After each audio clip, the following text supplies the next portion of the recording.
I just wanted to offer a heartfelt apology, okay, to Jen Jansek. Because during the worship time, I'm not sure how many of you witnessed this, but I was sitting on the end of the aisle here in the middle, and because I'm a very passionate worshiper, my wingspan gets the best of me. And this is true, right? I very nearly clotheslined Jen Jansek. But I'm very quick. Yes. Thankfully, she's agile and was able to avoid that unfortunate scenario. Standing. Don't think you were sitting. You were sitting. I was standing. Yes, that's right. I take appropriate stances to worship God. But it almost took her out. So I apologize for that. So just a word of the wise, when you're worshiping here during the morning service, be aware of where your arms are. They could be taking somebody out. Man, that was close. I think I actually hit Daryl. I think that actually happened. Sorry about that, by the way. Things got crazy in the middle aisle this morning. Hey, how many of you have heard someone, maybe a preacher, maybe a teacher, maybe a comedian or something like that, because you know those two professions are pretty close, I don't know why that occurred to me, but anyway, many of you have heard him say something to the effect of like, hey, there's two kinds of people in this world, right? Have you heard that phrase? There's two kinds of people in this world. And then they go and offer up some kind of dichotomy that is, you know, I've got a few of my own because this is the theme for this morning, okay? In the passage and the encounter with Jesus that we're going to look at, all right? If you want to kind of get ahead a little bit, it's in John chapter 9, so you can open up to John chapter 9 right now. But I got a few of these, okay? There's two kinds of people in this world. There's Coca-Cola people. And who are my Coca-Cola people? Yeah, that's right. There's booze? There's Coca-Cola people, and then there's everybody else who's wrong. Let me see your hands. Everybody else who's wrong? Anybody? Anybody bold enough to admit that in front of everyone? Okay, there's, let's see here. There's crunchy peanut butter people. Where are my crunchy people at? Okay. And then there's creamy peanut butter people. You know, creamy? Yeah. I don't feel very strongly on this one. Honestly, I'm one of those weird people. COVID stole my ability to have peanut butter. So now it tastes like very, very burnt toast all the time. So now I'm relegated to sun butter. Have anybody heard of this before? I'm not joking. Sun butter. It's not bad. It's not bad. It's not bad. It's peanut butter made from sunflower seeds. Yeah. So I guess for me it would be like there's almond butter people and there's sun butter people. I don't really feel strongly on that. Okay, how about this? There's pie people. Yeah, he doesn't know where I'm going. And then there's cake people. The cake people in this room they're kind of like, y'all are a hesitant group to admit that cake is your thing. And then the pie people are very passionate about being pie people. They're like, yeah, pie. Cake, what are you, cake person? You're ridiculous. How do you take all that crumbly, dry stuff in your mouth? I don't understand how that works. There's two kinds of people in this world. Well, at this time, in the passage that we're covering this morning, they too would have said, there's two kinds of people in this world. And it wouldn't have been cake people versus pie people. And it wouldn't have been Coca-Cola people versus Pepsi people, though we all know that Jesus would have had Coke if it were around. That's in the Bible. But what verse? Between me and Pastor McNeil, we know all the verses, and that's one that Pastor McNeil knows. So,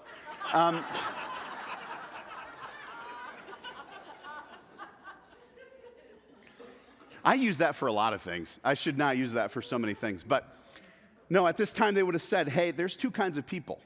There's two kinds of people. Particularly, Jewish people would have said this. Pharisees for sure, okay? Jewish leaders, religious people would have said, hey, there's two kinds of people in this world. There are sinners and there are non-sinners. This is the worldview. This is the lens through which they understood the world. In fact, this was such a pervasive view that even the disciples in the early parts of Jesus' ministry and many other points in Jesus' ministry kind of said this kind of thing. And to us, it sounds a little bit weird, but it's just the truth.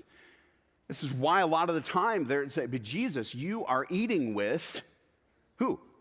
With sinners. You're eating with the wrong group of people because there's this group and then there's this group. And what's so interesting in that in the story and the encounter we're going to cover today in John chapter 9, Jesus takes this belief on. And what he says is, what he teaches us is that there are two kinds of people in this world. But it's not the two kinds of people that you think. Okay? So let's dive in. John chapter 9. John chapter 9. This story is a little bit longer. We're going to go through it. We'll get through it, but it breaks down into three acts, if you will. I've given them to you in the notes, and I'm just going to tell them straight out to you right here. It's number one, the healing. Hey, number one, the healing. Two, the investigation. And then number three, the verdict, okay? Those are the three acts of this story. First, the healing, then the investigation, and then the verdict. Let's begin with act number one in the healing. John chapter 9, verse 1. As he went along, this is Jesus, he saw a man blind from birth. His disciples asked him, Rabbi, who sinned, this man or his parents, that he was born blind? You see this worldview is already kind of coming out a little bit, right? And because one of the ways that you could tell if somebody was in the sinner group or in the non-sinner group was bad things happen to bad people and good things happen to good people. This is kind of the way that they operated. Not correct, but it's the way they operated. And they even, to this extent, they believed this so fiercely that they're seeing this man who's born blind. If you're born blind, you're born into a life of hard. It's just that. It's just a life of hard. And so in their mind, they've got to make sense of this. So they're saying either his parents sinned very badly to the extent that this carried on to their son, or he sinned. And this is how they would explain it, even at this time. They would say, well, if he was blind from birth, then clearly he sinned in the womb. This is how fiercely they held this belief. And so Jesus, verse 3, says, neither this man nor his parents sinned, but this happened so that the works of God might be displayed in him. As long as it is day, we must do the works of him who sent me. Night is coming when no one can work. While I'm in the world, I am the light of the world. So he says, it's not sin. That's not the reason. This happens so that the works of God might be displayed in him. And just as a sidebar here today, just to remind us, when things get hard, when things are incredibly difficult, the number one question that occurs to us is what? Why? Okay, why is the question that hits the hardest, it hurts the most, and it lingers the longest. And here we have an answer, not the answer, an answer. We can't answer with specificity exactly why every little thing happens. However, we do have the umbrella answer, right? The answer that crosses all time and space. It is that God be glorified, right? God will be glorified in everything and everyone. That is what he's going to do. So Jesus is just explaining that to them. And then he says this strange thing about day and night. Night is coming when no one can work. What he's saying there is that I'm present here because I'm the light. When I'm present, there is light, and when I'm gone, it's night. And he's referring to the 3 days between the crucifixion and the resurrection. So then he finds this guy. Remember that phrase, I'm the light of the world. Verse 6, after saying this, he spit on the ground, interesting, made some mud with the saliva, That's pretty gross. And put it on the man's eyes. That's really gross. Go, he told him. Wash in the pool of Siloam. This word means sent. So the man went and washed and came home seeing. Okay, so now Jesus is beginning the lesson. Okay, remember, we have this belief. There's sinners and there's non-sinners. And Jesus is essentially recruiting this blind man into his object lesson. And so he starts this thing by spitting on the ground and making mud with it, which how many of you have done that recently? Right? It's kind of weird. But he does this, puts it on the man's eyes and sends him away. Every time Jesus heals somebody, he doesn't do this. He does it a variety of ways. He can do it by saying a word. He can do it by putting his hand on somebody, and this way he chooses to do this. Remember the guy last week sitting by the pool? He was the lame man, and Jesus healed him, and he said, what did he say when he healed him? He says, get up and walk and carry your mat. He told him very specifically carry his mat because that was a violation of a Sabbath law. So Jesus instructed him very specifically to break that Jewish law. Remember, it's a Jewish law, not a biblical law, right? This is one they made up. Say, this is how you break the Sabbath, all these different rules. Well, this is another one of them. The same section of the Mishnah, right, the Jewish law recorded, you can't knead. That you can't do that. To do this kind of thing is considered work. So he's doing that, right? And he knows that if somebody talks with this guy, they're going to ask him a few questions. They're going to say, hey, how were you healed? And he's probably going to say something, because it's kind of remarkable. He's going to say something, yeah, this guy spat on the ground, rubbed it around, and then rubbed my eyes with it. So again, Jesus is maneuvering the situation. He's positioning all of the pieces so that he can teach them and us this important lesson. He sends him to the pool of Siloam.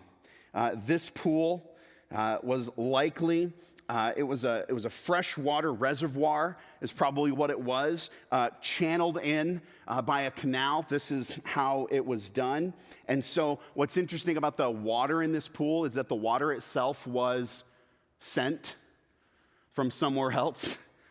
And the word itself, Siloam, means sent. And so now we have this guy who was born blind, and he has been healed, or he's in the process of being healed, and Jesus is sending him into what? Into this situation, into this object lesson. A lot of sending happening as we read through this story. But let's continue on in verse 8. His neighbors and those who had formerly seen him begging asked, isn't this the same man who used to sit and beg? That's a good question. Some claimed that he was. Others said, no, he only looks like him. But he himself insisted, I am the man. How then were your eyes open, they asked. He replied, the man they called Jesus made some mud. See, this is exactly what Jesus knew would happen. The man they called Jesus made some mud and put it on my eyes, and he told me to go to Siloam and wash. So I went and washed, and then I could see. Where is this man? They asked him. I don't know, he said. And that's Act 1, okay? The healing. What are we to draw from this? There's one thing that I want to draw to our attention here is before we move on to the second act of the story, and it's this. Did this guy ask to get healed?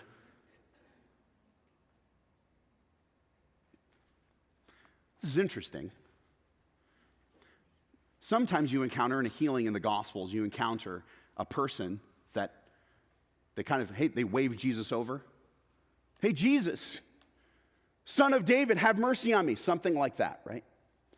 Well, obviously this guy can't do that because he's blind. And he was born blind. He's been that way his entire life. He doesn't know what's going on. I think maybe because he can hear, he's heard of Jesus or whatever, but he can't see him from across the road and wave him down. He can't do anything like that. And even if he did know that Jesus himself was standing right next to him, he didn't say anywhere in the story, hey, Jesus, could you heal me? Hey, I've been blind my whole life. Could you do something about that maybe? Like there's none of that. How does this guy enter the story? All of a sudden, Jesus is spitting on the ground and rubbing mud in his eyes. If you're born blind at this time. There's no Braille system. There's no like specialized education system. There's no seeing eye dogs. There's nothing like that to help you. You are completely helpless and therefore completely hopeless. Relegated to a life of begging, of depending on other people. There is nothing this guy can do for himself because of this disability. Nothing at all. And he is stuck in that place of helplessness until he runs into the light of the world. Okay? That's the healing. Okay? Now let's go on to the investigation. Why is there an investigation? Well, because nothing like this has ever been heard of before. A guy born blind getting his sight back. It may as well be aliens landed someplace. It's just, there's no point of reference for this. It's completely out of left field, and so clearly there's going to be an investigation. So verse 13, we read on. They brought to the Pharisees the man who had been blind. Now the day on which Jesus had made the mud and opened the man's eyes was what's that word? Sabbath. Uh-oh. Therefore, the Pharisees also asked him how he had received his sight. He put mud on my eyes, the man replied, and I washed, and now I see. Some of the Pharisees said, this man is not from God, for he does not keep the Sabbath. But others asked, how can read that word? Sinner perform such signs? So they were divided. What are they divided about? Which group of people is Jesus a part of? Because this is how the world breaks down. There's sinners and there's non-sinners. There's people who displease God and there's people who please God. There's people who are good enough for God and there's people who are not good enough for God. And this guy's doing stuff, and he's doing some stuff that make us think that maybe he's from God. But then why are they so convinced that this guy's a sinner? What has Jesus done?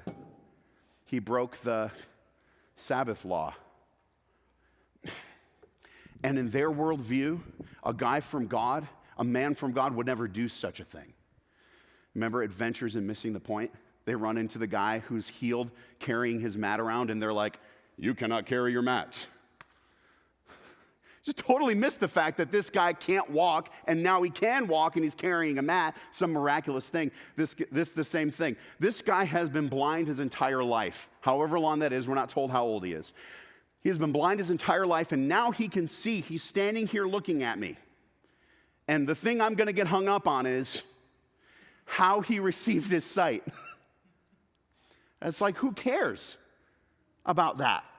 Like, no, how did you receive your sight? I don't know. This guy told me to walk outside and turn around 5 times and say, praise Jesus. I don't know.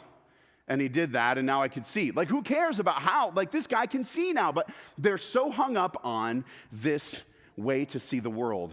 This is how they make sense of everything. And when we do this, it's how we can judge everybody else, too. See, we do this. We have kind of the 2 different groups of people going on. I can tell you don't believe me. Let me explain. Here's how we see the world. There are the group of people who do things and say things like I do them and say them. And there's the group of people in the world who don't do things and say things the way I do. And because we're sinful people, like the Pharisees, our tendency is to take those 2 groups of people, put ourselves in one, and then judge the other one, right? I'm here, and the other group of people are over here, right? There's Coca-Cola people, and there's the ridiculous Pepsi people over here. You see, I just did it. And we do this all the time. We divide the people that we know, our family members, our friends, whoever else, into they're either smart like me or dumb like them. They're either wise like me or foolish like them. And we do this because I got to feel better about myself because I'm carrying around the guilt of my sin, and instead of running to Jesus and confessing my sin and receiving grace and therefore offering grace instead, this is how I navigate the world. No different than the Pharisees. So they've got to figure it out. What's the investigation about? Is Jesus a sinner or not? Because we got to know.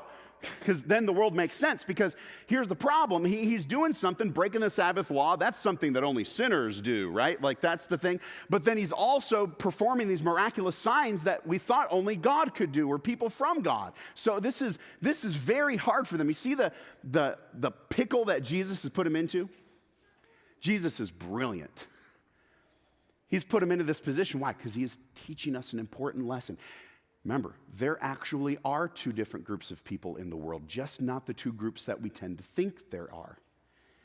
And Jesus is putting this blind man, formerly blind man, and the Pharisees in this position. Let's continue the investigation in verse 17. Then they turned again to the blind man. What have you to say about him? It was your eyes he opened. Okay, let's go to the source. The man replied, he's a prophet.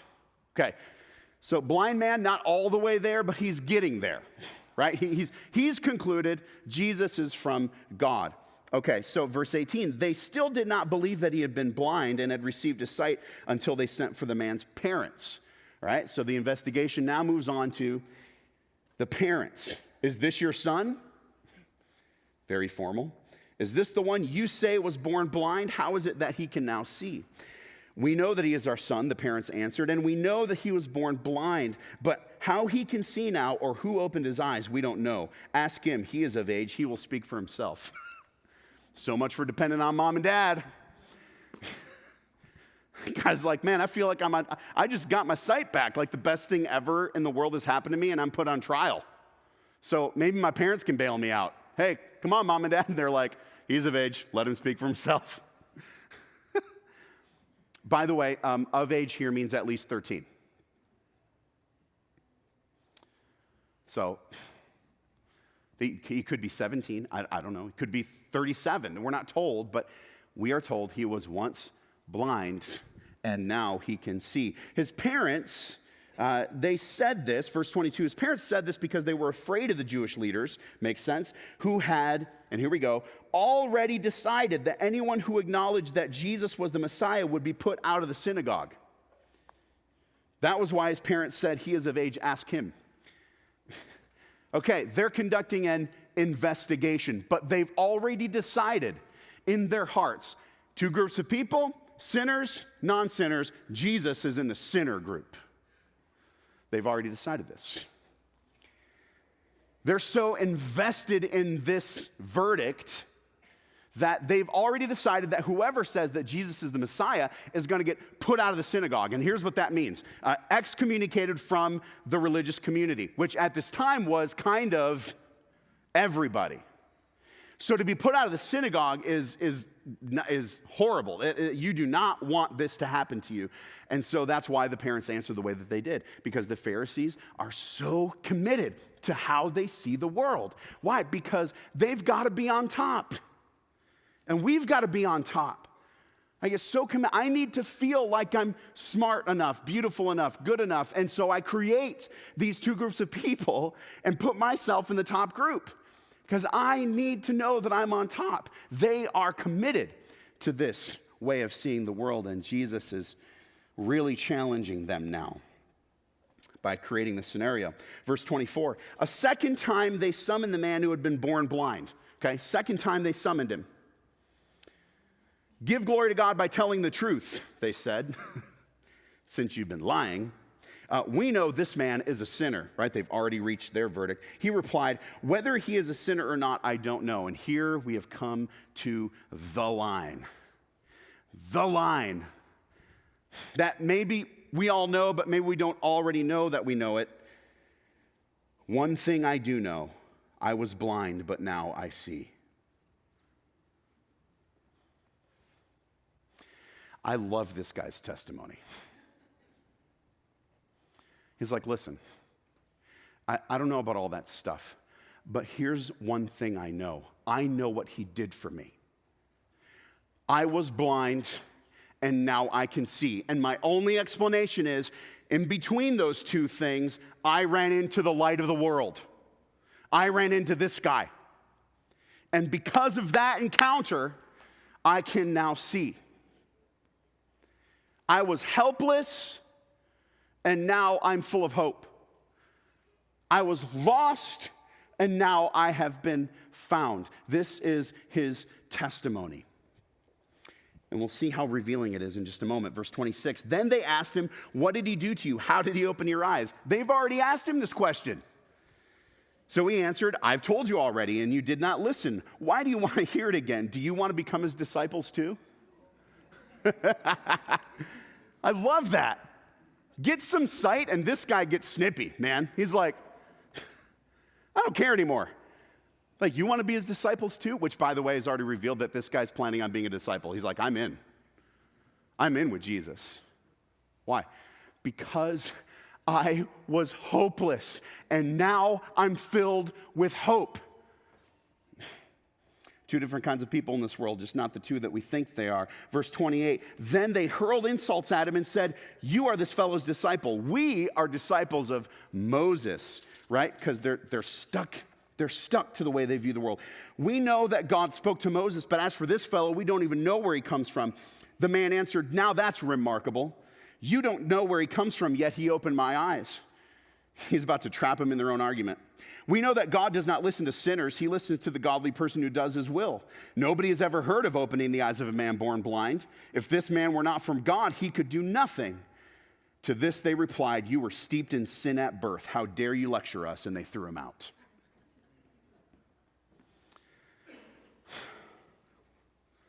Two kinds of people in this world. Sinners and not sinners. Nope.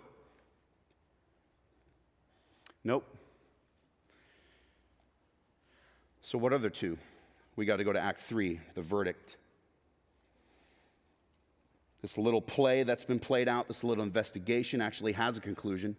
But Jesus, in a twist, Jesus, who was the one on trial, is now going to be the one to deliver the verdict. Very interesting, but that's how it goes. Verse 35. Jesus heard that they had thrown him out, the man born blind. And when he found him, I love that. Jesus went right back to find the guy. It's like if you get, no matter who you get thrown out by, Jesus always finds you, right? And he said, do you believe in the Son of Man? It's an interesting question. Jesus is full of them. Verse 36, who is he, sir? The man asked. Tell me so that I may believe in him. This guy's in. He's so in. This is how in he is. He's like, Jesus said, do you believe in the Son of Man? He's like, well, I don't know who he is, but tell me who he is, and I'm there. I'm there. Why? Because I was hopeless, and now I'm filled with hope. My life is 180 degrees different. I am in a different direction now because of you. So, man, whatever you tell me, I'm completely in. And, man, I love this. I think it's Andy Stanley that said it one time, but he said, listen, he says, even if you're struggling with all kinds of doubt about different lessons in the Bible and stuff like that, he says, sometimes it just boils down to this, that Jesus is somebody who predicted his own death and resurrection and actually pulled it off. So I'm with whatever he says. I'm whatever he says. Yeah, but Jesus is saying kind of weird stuff. No, I'm in. I'm in. He was dead and now he's not. I'm with that guy. Right? This is the attitude of the man born blind right in front of Jesus. And Jesus said, you have now seen him. In fact, he's the one speaking with you. Then the man said, Lord, I believe. And he worshiped him. Also, just a little clue right here that Jesus is actually God, thinks of himself that way. When this man bows down to worship him, Jesus does not correct him. Jesus receives it, right? When you see other people in the Bible, they bow down to like an angel or something because they're blown away by what they see. The angel says, hey, get up. You do not worship me, we only worship God. But he worships Jesus and Jesus receives it. In verse 39, Jesus said, for judgment I've come into this world. Okay, he's like, now I'm not the one on trial anymore. I'm the judge. So that the blind will see and those who see will become blind. Some Pharisees who were with him heard him say this and asked, what, are we blind too? And Jesus said, if you were blind, you would not be guilty of sin. But now that you claim you can see, your guilt remains. Verdict. Two kinds of people in this world. Sinners and non-sinners. Nope. Jesus says there are two kinds of people in this world. The ones who can see and the ones who are blind. And what determines whether you can see or whether you are someone who is blind is how you answer this question. Who is Jesus?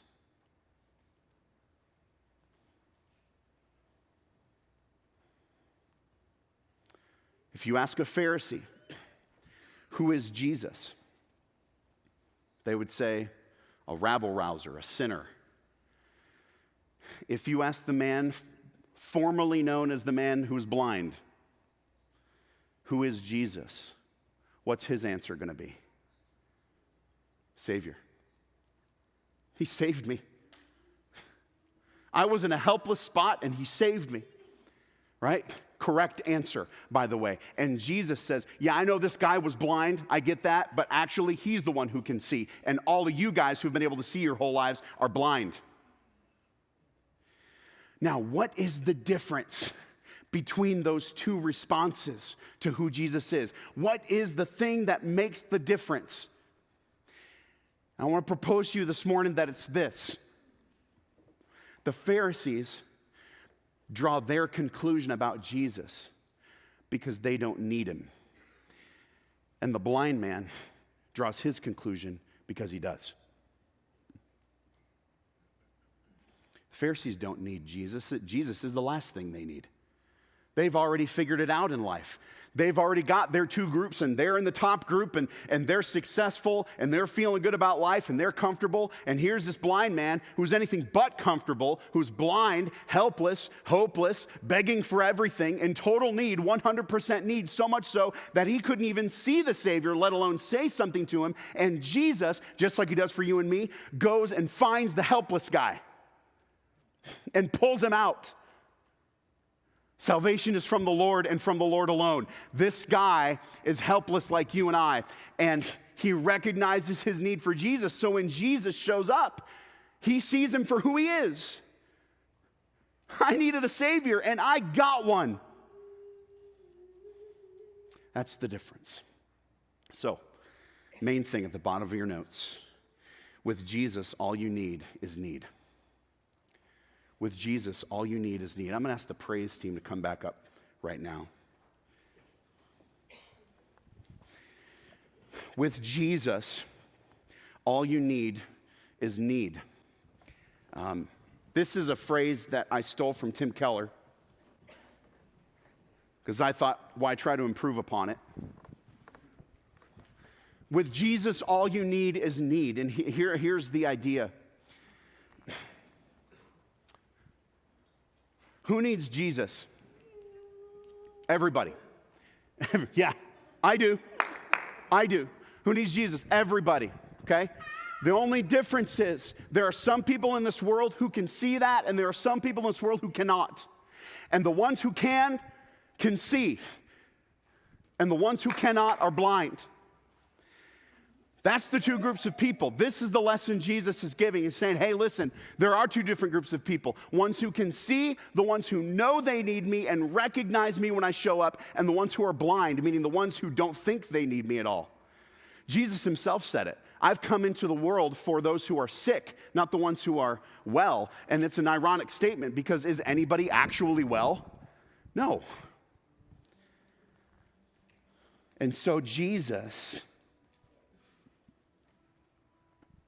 teaches us that salvation comes to those who need Jesus.